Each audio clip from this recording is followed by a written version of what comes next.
atong dawaton nga ang sistema sa politika sa Pilipinas partisan. Ang kusog ba ang partisan politics sa Pilipinas? Okay, mo ni problema sa Pilipinas ang sistema. It's so partisan. Oh, so kaning issue sa prinsipyo mga kabarangay sa politika, sistema dapat ang atong usapon. Ayun. Pasensya na mo. Akong gi-mention ka kanina, based lang sa giingon sa mga congressman, nga pasensya na, sorry kayo, mo pirma, gig ko, kaya kung di ko mo pirma, wala tayo budget din wala tayo magamit. AX account. Dako kay epekto ba eh. Kanang magreklamo bito nga, wala sila kay balo, nga in reality, ang kabus, luoy kayo kung ma-hospital. Di ba? Luoy kayo. Imagine nimo doktor na doktor 3 days, 17,000. Doktor na brada.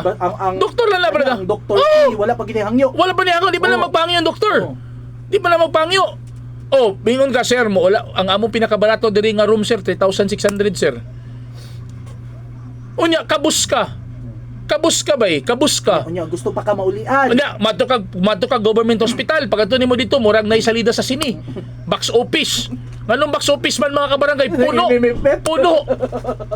Puno ang mga government hospital. So mapugos ka atong private para lang ka mabuhi. Importante ba yung kinabuhi mga kabarangay? Importante yung kinabuhi. Kabus ka. Wa kay ibayad sa hospital nga private. Dagan nga dito sa mga programa sa gobyerno.